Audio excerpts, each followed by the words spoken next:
इस कार्यक्रम के प्रायोजक हैं कृषि एवं किसान कल्याण मंत्रालय, भारत सरकार।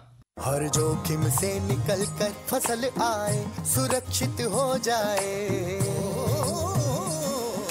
फसल बीमा से हर किसान अब आत्मनिर्भर हो जाए। संकट के समय प्रधानमंत्री फसल बीमा योजना किसानों के लिए वरदान है। अब सूखा पड़े या बाढ़ आ जाए कोई डर नहीं, अब ओले पड़े या कीट पतंगे फसल खा जाए कोई फिक्र नहीं, क्योंकि हमने लिया है प्रधानमंत्री फसल बीमा। बुआई से फसल कटाई तक हर जोखिम का दावा, न्यूनतम प्रीमियम पर अधिकतम भुगतान का वादा। योजना से हर साल जुड़ रहे हैं 5 करोड़ से ज्यादा किसान। अब आपकी है बारी। नजदीकी कृषि कार्यालय, सहकारी समिति, बैंक शाखा, अधिकृत बीमा कंपनी या जन सेवा केंद्र में स्वेच्छा से करा सकते हैं पंजीकरण। फसल बीमा पोर्टल या फसल बीमा ऐप द्वारा भी कराया जा सकता है पंजीकरण। प्रधानमंत्री फसल बीमा योजना, आपकी फसलों का संपूर्ण सुरक्षा कवच। कृषि एवं किसान कल्याण मंत्रालय, भारत सरकार। किसान वाणी कार्यक्रम सुनने वाले सब भाण भाइयों ने धर्मवीर भाई की राम राम। भाइयों, आज के किसान वाणी के इस अंक में पहली चर्चा हम करेंगे लेजर लैंड लेवलर के उपयोग के बारे में, उसकी देखभाल के बारे में। तो वहीं जानकारी देंगे प्राकृतिक कृषि, प्राकृतिक फफूंदनाशक, हींग और लहसुन पे आधारित दवाई के बारे में। और एक और हम विशेष जो आपसे जानकारी हम देने जा रहे हैं वो है राष्ट्रीय गोपाल रतन अवार्ड के विजेता भाई जितेंद्र सिंह जी से। आप फतेहाबाद जिला के रहने वाले हैं, गांव गिल्ला खेड़ा के।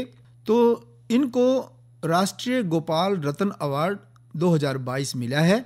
तो क्यों ना इनसे बातचीत की जाए कि किस तरीके से इनको ये इनाम मिला, क्या ये काम कर रहे हैं। आइए सुनते हैं। भारत सरकार के मत्स्य पालन, पशुपालन एवं डेयरी मंत्रालय द्वारा गो जातीय प्रजनन एवं डेयरी विकास राष्ट्रीय कार्यक्रम के तहत शुरू किए गए राष्ट्रीय गोकुल मिशन के अंतर्गत राष्ट्रीय गोपाल रतन अवार्ड 2022 फतेहाबाद जिला के गांव गिल्ला खेड़ा के जितेंद्र सिंह जी को मिला है। और आज हम जितेंद्र सिंह जी से बातचीत कर रहे हैं। जितेंद्र सिंह जी, आपका कार्यक्रम में स्वागत है। नमस्कार जी। जितेंद्र सिंह जी, जानना चाहेंगे कि आपको राष्ट्रीय गोपाल रतन अवार्ड मिला है, तो सबसे पहले तो हम आपको इसके लिए बहुत सारी शुभकामनाएं देते हैं, बधाई देते हैं। धन्यवाद जी। और दूसरा, हम आपसे ये जानना चाहते हैं कि आप कैसा महसूस कर रहे हैं ये अवार्ड मिलने पर। बहुत अच्छा लग रहा है जी, 20 साल की मेहनत रंग लाई है जी। तो अवार्ड मिलने के बाद बहुत ही अच्छा लग रहा है जी। तो इस अवार्ड में कुछ बताएंगे जितेंद्र जी कि कब मिला और क्या क्या क्या इस अवार्ड में दिया गया सरकार के द्वारा। ये नेशनल मिल्क डे 26 नवंबर को मिला था जी। तो इसमें एक तो ट्रॉफी दी गई है जी और 5 लाख कैश प्राइज है जी। भारत में आप प्रथम स्थान पे आए हैं। हाँ जी, हाँ जी। तो हम जानना चाहेंगे जितेंद्र सिंह जी कि पशुपालन का ये जो काम है आपने कब शुरू किया और कितने पशुधन से शुरू किया। ऐसा है जी, पशुधन जो था हमारा पुराना पेशा था। हमारे बुजुर्ग राजस्थान से यहाँ हरियाणा में आए थे और अपना पशुधन लेके ही आए थे और उसी पशुधन के एवज में यहाँ हमारे पूर्वजों ने जमीन खरीदी जी। और 2002 में मैंने साहिवाल नस्ल पे काम शुरू किया। उससे पहले भी हमारे पूर्वज गायें भैंसें रखते थे जी। वो सारे मिक्स्ड रखते थे, साहिवाल भी थी, मुर्रा भी थी, नीली रावी भी थी, हरियाणा नस्ल भी थी जी। और मैं थोड़ा सा मेरा बता दूं, मैं दिल्ली यूनिवर्सिटी से लॉ ग्रेजुएट हूँ जी। लॉ करने के बाद मुझे वापस किसी कारण गाँव आना पड़ा और अपना खेती का कार्य संभालना पड़ा। तो मैंने 4 गायों से मेरी शुरुआत करी थी जी, साहिवाल नस्ल की। और जब मेरा एक ही उद्देश्य था, ये नस्ल विलुप्त होने के कगार पे है क्योंकि उस टाइम क्रॉस ब्रीडिंग बहुत हो रही थी सरकारी फार्मों के अंदर। क्योंकि ये पंजाब नस्ल प्रदेश की गाय है, इसलिए मैंने इसको साहिवाल को चुना। और मुझे पता लगा भी इसमें काफी कैपेसिटी है, अगर हम इस पे थोड़ा ब्रीडिंग पे ध्यान दें तो ये अच्छा दूध उत्पादन दे सकती है। उसी कड़ी में मैंने साइंटिफिक ब्रीडिंग स्टार्ट करी और 2008 से मेरे फार्म पे आर्टिफिशियल इंसेमिनेशन शुरू किया जी। उसके बाद 3 संस्थाएं प्रमुख हैं, HLDB Haryana livestock development board और गवर्नमेंट ऑफ इंडिया की है CHRS रोहतक। इन 3 संस्थाओं ने मेरे फार्म पे अच्छी उत्तम गायों की दूध पैमाइश शुरू कर दी। उसका मुझे ये फायदा हुआ कि मेरे यहाँ से साहिवाल नस्ल के जो बछड़े थे उत्तम क्वालिटी के, वो पूरे हिंदुस्तान में अलग अलग सीमन स्टेशन में जाने लगे जी। इसी कड़ी में आगे हमने नई टेक्नोलॉजी अपनाई जिसे ET कहते हैं, embryo transfer. Embryo transfer 2 type का होता है, एक तो कन्वेंशनल होता है जो गाय के कोख में ही मल्टीपल ओवुलेशन करके भ्रूण पैदा करते हैं, और थोड़ी सी हल्की जो कम दुधारू गाय है उसमें वो भ्रूण रख दिया जाता है। तो एक गाय से हम कई बच्चे ले सकते हैं जी। दूसरी टेक्नोलॉजी है IVF, इसे कहते हैं इन विट्रो फर्टिलाइजेशन। ये थोड़ी एडवांस टेक्नोलॉजी है। इसमें टेस्ट ट्यूब बेबी तैयार करते हैं। तो पहली कड़ी में डेयरी सर्विसेज ने और पंजाब लाइवस्टॉक डेवलपमेंट बोर्ड ने मेरे यहाँ काम किया, और 2018 में 2 बच्चे जो बछड़ियां साहिवाल नस्ल की मेरे फार्म पे पैदा हुई जी। और PLDB वाले मेरे यहाँ से भ्रूण ले जाके उनके खुद के फार्म पे बच्चे पैदा हुए। उसके बाद ट्रस्ट ने मेरे यहाँ IVF किया।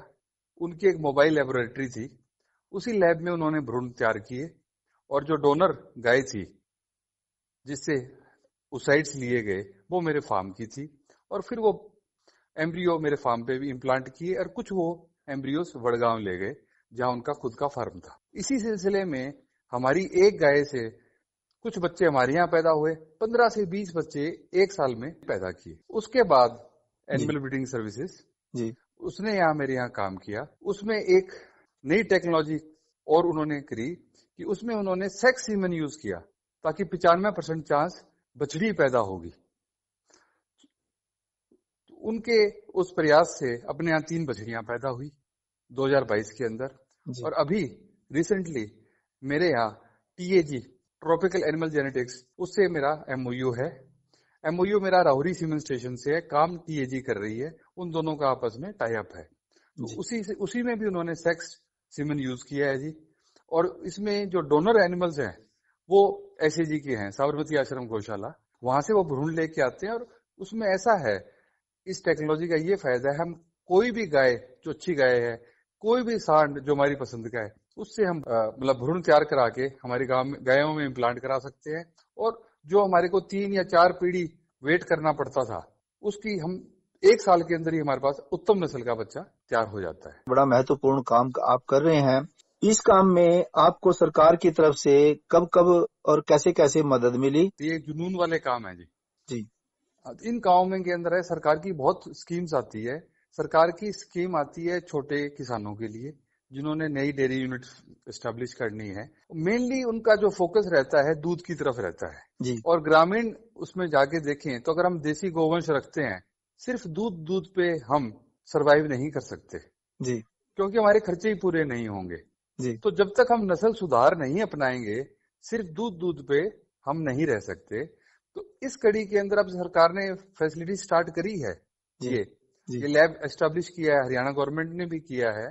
ये अपने लुवास जो यूनिवर्सिटी है हिसार के अंदर, यहाँ इन्होंने एक लैब स्टार्ट किया है और उसमें भी काम शुरू भी कर दिया है। मैंने ये शुरुआत में मैं इसमें लगा हुआ था और मेरा एक जुनून था भी मैंने साहिवाल नस्ल पे कुछ काम करना है जी। तो उस टाइम हमारे को तो काफी महंगे पड़े थी। कोई भी आप नई चीज लेते हो तो टेक्नोलॉजी नई आती है, वो महंगी होती है। धीरे धीरे अब तो गवर्नमेंट उसमें थोड़ी सब्सिडाइज भी कर रही है, सब्सिडी दे रही है जी। मैंने अपने निजी तौर पे ही और निजी फंड से ही ये किया। सबसे पहले मेरे को रिकॉग्निशन जो साहिवाल ब्रीड पे मिला वो जी मुझे ये NBGR एक संस्था है, national bureau of animal genetic resources ICR का, करनाल के अंदर है। उन्होंने मुझे 2019 में साहिवाल ब्रीड पे ब्रीड कंजर्वेशन अवार्ड दिया जी। उस कड़ी में मेरा ये शुरुआत हुआ कि मैंने कोई साहिवाल पे काम किया तो बड़ा अच्छा ICR का लेवल का प्राइज था जो मुझे वहां मिला और उन्होंने मुझे वहां बुला के ऑनर किया जी। अब चूंकि ये नेशनल गोपाल रत्न है, अब कोविड के बाद ऑनलाइन एप्लीकेशन स्टार्ट हो गई थी जी, तो मैंने इसलिए ऑनलाइन अप्लाई किया इस बार। और जैसे पता चला है कि 2412 एप्लीकेशन थी जी। उनमें से इन्होंने 20 एप्लीकेशन शॉर्टलिस्ट करी है, फिर 10 फार्म को विजिट किया है, फिर उनकी विजिट के हिसाब से जो इनको लगे उस हिसाब से इस बार 3 अच्छे फार्मर्स को इन्होंने अवार्ड किया है। इससे फार्मर्स के अंदर बहुत अच्छा मतलब फील कर रहे हैं सब, क्योंकि फार्मर कम्युनिटी को तीनों के तीनों, जैसे अपना फार्म है, मैं साहिवाल पे काम कर रहा हूँ, दूसरे नंबर पे पुणे महाराष्ट्र के फार्मर हैं वो गिर पे काम कर रहे हैं, तीसरे नंबर पे एक लेडी फार्मर को दिया गया है जी, वो गुजरात में कांग्रेज नस्ल पे काम कर रही है। तो अलग अलग नस्ल पे हमारे काम देख के हमको सम्मानित किया गया है। तो जितेंद्र सिंह जी, आप बहुत अच्छा काम कर रहे हैं पशुपालन का, और पशुपालन में भी आप खाली दूध उत्पादन के लिए ही पशु नहीं पाल रहे, उससे कहीं आगे नस्ल सुधार का काम भी आप कर रहे हैं, जो कि बहुत जरूरी भी है और बड़ी देश सेवा भी है। जो पशुपालक भाई आपकी आवाज सुन रहे हैं, आप उनको क्या सलाह देना चाहेंगे या क्या संदेश देना चाहेंगे? हाँ, मेरा उनसे एक ही संदेश है, भी आप अच्छे पशु रखिए जी, और जो भी आप पशु रखते हो उसकी पेडिग्री रिकॉर्ड बनाइए जी। उसकी माँ के क्या कितना दूध था, उसकी दादी के कितना दूध था, उसका बाप कौन है, दादा कौन है, नाना कौन है, ये सब रिकॉर्ड बनाएंगे तो अपने पशु की जो वैल्यू है वो बढ़ेगी जी। तो मैं एक उदाहरण के तौर पे कहना चाहता हूँ, आज साहिवाल नस्ल की गाय आपको 30,000 में भी मिल जाएगी और आपको 5 लाख में भी नहीं मिलेगी जी, है। तो ये दोनों हैं, इसमें जो भी आप लेना चाहेंगे उसमें ऐसा है भी, अगर अच्छे से आप रिकॉर्ड मेंटेन करेंगे, अच्छे पशु रखेंगे, तो देखो खाना तो बराबर ही खाना है। अगर आप 30,000 में गाय बेचोगे, 5 लाख में गाय बेचोगे, खुराक तो दोनों की बराबर ही है, लेकिन जब आप इनकम देखते हो, इनकम उससे कितनी गुना बढ़ गई, 15 गुना इनकम आपकी बढ़ जाती है। एक एनिमल आपको 15 गुना ज्यादा प्राइस फेच करता है। वो इसीलिए करेगा कि अगर आप नस्ल सुधार पे अच्छा काम करोगे और अपना रिकॉर्ड मेंटेन करोगे, सिर्फ दूध तक सीमित ना रहें। मेरा उनसे एक ही है, अच्छी क्वालिटी के आजकल सीमन अवेलेबल है, सीमन यूज करें, अपना जो भी हर्ड है उसको अपग्रेड करें, और जितना भी आप कर सकते हैं, हर कोई तो पॉसिबल नहीं है, लेकिन जो भी गायों का शौकीन है, गायें हैं, भैंसे हैं, जो भी पशुधन रख रहा है, तो उसमें उत्तम क्वालिटी के पशु चयन करें। 10 की बजाय चाहे आप 5 रख ले, लेकिन रखें सिर्फ उत्तम क्वालिटी के। बहुत अच्छा। हाँ, यही सजेशन है जी फार्मर्स को। तो जितेंद्र सिंह जी, आपका कहना यह है कि भी दूध उत्पादन के लिए भी पशुओं का पालन तो कर ही रहे हैं किसान भाई और पशुपालक भाई, लेकिन साथ में अगर नस्ल सुधार का काम भी अगर वो करेंगे तो वो ज्यादा मुनाफा कमा पाएंगे। हाँ, और वो अपने प्रधानमंत्री का जो है ना, किसान की आय दोगुनी करना जी, वो भी इसी मिशन में अगर हम सफलता मिलेगी तभी मिल पाएगी, सिर्फ दूध से नहीं हो पाएगा। तो जितेंद्र सिंह जी, ये चाहेंगे कि आप और तरक्की करो, और क्योंकि ये जो नस्ल सुधार का कार्यक्रम है पशु प्रजनन में, ये बहुत महत्व का काम है, और इस काम में हमारी बहुत सारी शुभकामनाएं हैं आपके साथ, और आपने हमसे बातचीत की और ये सब जानकारी दी। इस सब जानकारी के लिए आपका बहुत बहुत धन्यवाद। आपका बहुत धन्यवाद। तो अब सुन लेते हैं मौसम का हाल डॉक्टर ममता से। किसान भाइयों, राम राम। मौसम पूर्वानुमान एवं कृषि सलाह के साथ मैं हूं डॉक्टर ममता, मौसम विशेषज्ञ, कृषि विज्ञान केंद्र कुरुक्षेत्र। किसान भाइयों, कुरुक्षेत्र जिले का आज का अधिकतम तापमान 22.4 डिग्री सेल्सियस रहा, न्यूनतम तापमान 10.5 डिग्री सेल्सियस रहा। नमी की बात करें तो सुबह और शाम की सापेक्ष आर्द्रता 95 और 35% रही। हवा की रफ्तार 11 किलोमीटर प्रति घंटा रही। अब हम बात करते हैं आने वाले मौसम के पूर्वानुमान की। तो किसान भाइयों, 5 दिसंबर तक मौसम परिवर्तनशील परंतु खुश्क रहने का अनुमान है। इस दौरान रात्रि तापमान में गिरावट आने, हवा की गति सामान्य रहने, साथ ही वातावरण में नमी की मात्रा अधिक रहने का अनुमान लगाया जा रहा है। साथ ही किसान भाइयों, 3 दिसंबर को कुरुक्षेत्र जिले में बीच बीच में कहीं कहीं पर आंशिक बादलवाई रहने का अनुमान भी लगाया जा रहा है। अब हम बात करते हैं मौसम पूर्वानुमान आधारित कृषि सलाह की। जैसे कि मौसम खुश्क रहने का पूर्वानुमान है, तो किसान भाई आप अपनी फसलों में आवश्यकता अनुसार सिंचाई, निराई, गुड़ाई व छिड़काव का कार्य कर सकते हैं। धन्यवाद। तो भाइयों, क्यों ना एक रागनी सुन ली जाए, क्योंकि मनोरंजन के बिना भी बात बनती नहीं। आइए सुने ये रागनी।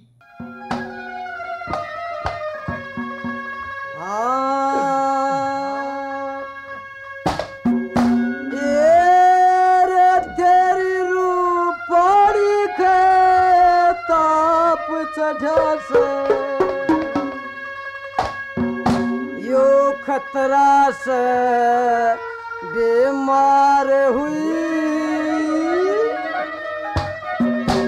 और क्यों कर लाड करूं मेरे बेटा, बोलने पे लाचार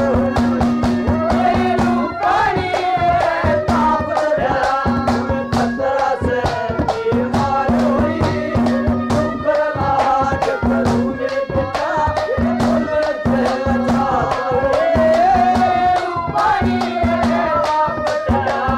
खतरा से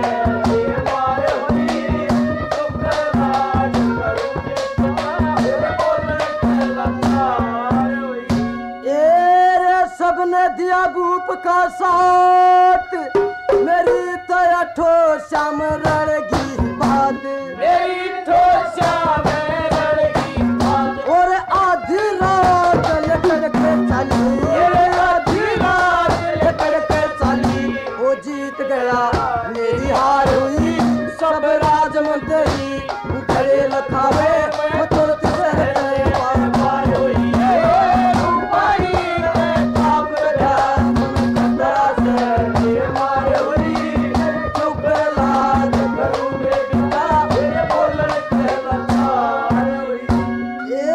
रे देखी गेला जरायु दुख मोटा, कुछ मेरा बालक यारा छोटा, कुछ मेरा यारा बालक छोटा। और 12 साल का दिया सता, 12 साल का दिया सता। या कृपा बरतार हुई, धर्मराज के प्यार मिलूंगी, धर्मरी बड़ा नार हुई। ये रूपाणी ताप गया खतरा से ये मार हुई।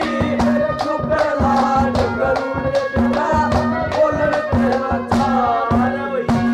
ए रे पूतन ले जा गए सजा के, गया पेश चलेगी आगे के जाके, आगे चले और चिट्ठी लग गई पान उतारे, चिट्ठी लग गई पान उतारे। यो संभाला होशियार हुई, पानी के एक लाल से दो चार हुई। रूपाणी ताप चढ़ा खतरा से ये मार हुई। चुप लाज करूं बिता, बोलन से लाचार हुई। रे लक्ष्मी चंद किस्मत मारी देखी, कदे ना खेली फुलवारी देखी, खेली होई ना फुलवारी देखी। लोगों हाथ पकड़ के नारी देखी, हाथ पकड़ के नारी देखी। वत बिना जीव बेकार हुई, बेटे तेरे जोड़े जब आसाव से पार हुई। रूपाणी में ताप गया खतरा से ये मार हुई। चुप लाज करूं बिता, बोलन से लाचार हुई। रूपाणी में ताप गया खतरा से ये मार हुई। चुप लाज करूं बिता, बोलन से लाचार। तो ये आपने सुनी रागनी। रागनी के बाद अब हम एक जानकारी ले लें, और वो जानकारी ये है कि जैसे हम प्राकृतिक खेती की बात करते हैं, कई बार किसान भाइयों के दिल में सवाल आता है, भाई प्राकृतिक खेती तो करें, फफूंदनाशक किस तरह बनावेंगे। फफूंदनाशक बनाने के लिए भी सारे तरीके प्राकृतिक हैं और हम इस्तेमाल में पहले लाया करें थे, बस उन तरीकों को दोबारा से शुरू करने की ज़रूरत है। अब जैसे बात करें कि भाई प्राकृतिक तरीके से और फफूंदनाशक बनाना है, और उसमें हमने मदद लेनी है लहसुन की और हींग की। इससे फफूंदनाशक कैसे बनेगा, इस बारे में थोड़ी सी चर्चा करेंगे। अब जैसे हींग आधारित दवाई है, इसमें क्या करें कि सामग्री तो जो लेनी है, एक तो 5 किलो गोबर लेना और 7 लीटर लेना गोमूत्र, 5 लीटर पानी, 200 ग्राम हींग और 150 ग्राम चूना और आधा किलो गुड़। ये सारी सामग्री की ज़रूरत पड़ेगी। अब इसको देख लो आपने कितने रकम की ये जो सामग्री बनेगी। तो अब इसको बनावें किस तरह। 5 किलो गोबर में 5 लीटर पानी, 7 लीटर गोमूत्र, 500 ग्राम गुड़ मिला के 4 दिनों तक ढक के रखना है। हर रोज़ सांझ सवेरे इस घोल को लकड़ी के डंडे से हिलाना है और 5वें दिन घोल में 200 ग्राम हमने हींग मिला देना, 150 ग्राम चूना मिला देना, फिर 4 दिन खातर उसको ढक कर रख देना। फिर इस तरीके से 10वें दिन इस घोल को छान के 50 लीटर पानी में मिला करके, और हम ये जो है वो घोल जब तैयार कर लेंगे तो ये एक बहुत बढ़िया कीटनाशक भी है और फफूंदनाशक भी है। तो इस तरीके से हम प्राकृतिक दवाइयों का इस्तेमाल करके और हम अपनी फसलों को, चाहे वो सब्जी की फसलें हैं या और जो फसल है, उनको बचा सकते हैं। अब थोड़ा सा जिक्र करें लहसुन के बारे में। अगर हमने लहसुन की दवाई बनानी हो तो आधा किलो लहसुन का कोवा को थोड़ा सा पानी मिला के और अच्छा सा पेस्ट बना लें। फिर इस पेस्ट को स्क्वीज करके, निचोड़ करके इसका पानी निकाल लें और पानी एक डिब्बे में बंद करके रख दें।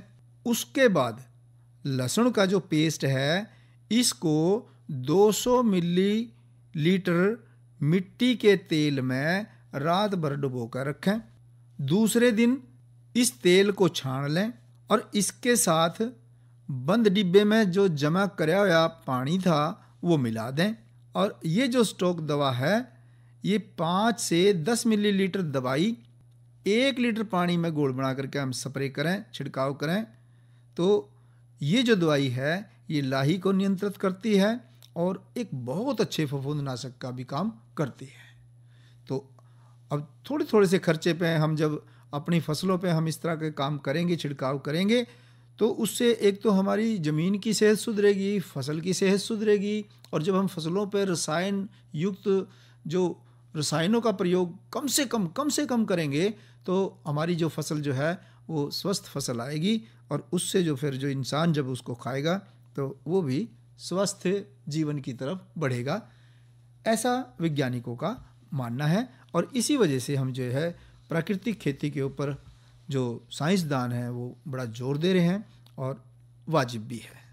सही समझ में आती भी है बात कि जब हम खेती में बहुत सारे रसायनों का इस्तेमाल कर रहे हैं और करेंगे तो फिर तो खाना तो इंसान नहीं है और इंसान खाएगा तो फिर उन दवाइयों का असर इंसान के अंदर भी ज़रूर जाएगा। अब बात करें लेजर लैंड लेवलर जो है वो जल संरक्षण की एक बहुत उत्तम मशीन है। तो ये क्या है, इसका क्या फ़ायदा है, इसके बारे में थोड़ी सी हम चर्चा ज़रूर करें लें। लेजर लेवलर सूक्ष्मता खेती का बड़ा महत्वपूर्ण पहलू है। परंपरागत विधियों से हटकर एक बिल्कुल आधुनिक तकनीक है जिसमें किरणों के द्वारा ट्रैक्टर के पीछे लगे बकेट को खुद नियंत्रित करके और भूमि जो है वो पूरी तरीके से समतल हो जाती है। बकेट के एक सीमित ऊंचाई पर बंधने से उसके आगे आने वाली मिट्टी कट करके आगे खींची चली जाती है और जहाँ से नीची जगह मिलती है मिट्टी अपने आप ही बकेट के नीचे से निकल के और फैल जाती है और इस तरीके से जो पूरा खेत है वो समतल हो जाता है। ऐसी मशीन है ये इसको कहना, जिसने कहा ना कंप्यूटराइज्ड करा, इस तरीके की ये मशीन है कि ये इसको कहना लेजर लैंड लेवलर। तो इस मशीन का फ़ायदा अगर हम देखें कि भाई फ़ायदा क्या है, तो इस मशीन के प्रयोग करने से पानी की 30 से 40% तक बचत हो सकती है। क्योंकि जब भूमि समतल होगी ना भाइयों, तो समतल भूमि में तो पानी एकदम से गोली की डाल जाओगा। और दूसरी बात यह कि इससे फसलों का पूरे खेत में अंकुरण, पूरे खेत में बढ़ोतरी एक साथ होगी फसलों की। एक और फ़ायदा कि खेत की जुताई के क्षेत्रफल में 1 से 2% की बढ़ोतरी होती है और खेत एक समान समतल होने से बीज, खाद, खरपतवार नाशक दवाइयाँ और तेल की बचत होती है और फसल की पैदावार में 15 से लेकर और 20% तक का फ़ायदा हो जाता है। तो जिन भाइयों ने ये मशीन रख रखी है तो उनके ये बड़े काम की मशीन है। ज़रूरत इस बात की है कि जब हम इससे काम ले लें तो फिर इसको हम अच्छी तरीके से मुरम्मत करें, राख रखाव करें, तब जाके ये ज़्यादा दिन तक चलेगी। और मशीनों के प्रयोग से पहले और बाद में अच्छी तरीके से देख लेना चाहिए कि इस मशीन के जो नट बोल्ट हैं वो सारे अच्छी तरीके से कसे हुए हैं। और जो बिजाई के जो हमारी जो मशीनरी है, बिजाई के बाद बीज की नालियों से मिट्टी है, घास फूस है, अच्छी तरीके से हमने साफ़ कर लेना चाहिए। और एक और बात कि मशीनों के काम से वापस आने पर गिल्ली मिट्टी जो है वो लगी रहेगी ना भाइयों, तो वो गिल्ली मिट्टी ही मशीन को जंग लग के और मशीन को खा जाएगी। तो मिट्टी जो गिल्ली मिट्टी है वो बिल्कुल नहीं रहनी चाहिए मशीन पे, बिल्कुल उसको साफ़ करना चाहिए। नहीं तो फिर उसको जंग लगने की संभावना बढ़ जाती है।